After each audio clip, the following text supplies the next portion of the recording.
बिस्मिल्लाहिर्रहमानिर्रहीम। अस्सलाम वालेकुम प्यारे दोस्त, मेरा नाम है गुलाम मुस्तफ़ा। आप देख रहे हैं सियालवी एनिमल यूट्यूब चैनल। आज हम मौजूद हैं ज़िला सरगोदा में छब्बर बलवड़का में। ये गाय खड़ी है माशाल्लाह जी, बहुत खूबसूरत गाय है। नीचे बछड़ी है साहिवाल, 5 किलो दूध कर रही है दोनों टाइमों का। आपको इंतहाई मुनासिब कीमत में मिलने वाली है। 2,50,000 रुपये डिमांड कर रहे हैं मालिक। जो भाई ये गाय ख़रीदना चाहता है, स्क्रीन पर रब्ता नंबर दिया जाएगा, रब्ता करना और इंशाल्लाह आपको ये गाय मिल जाएगी मुनासिब कीमत में।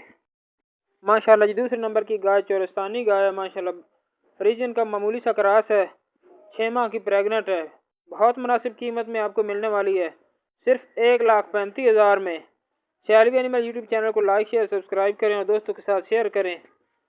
इंशाल्लाह इस तरह की ब्रीडें हर रोज़ आपको मुनासिब कीमत में मिलती रहेंगी। जो भाई कहते हैं कि ये में मुनासिब कीमत में जानवर चाहिए, सियालवी एनिमल यूट्यूब चैनल का विजिट करते रहा करें। इंशाल्लाह आपको ऐसे जानवर दिखाते रहेंगे।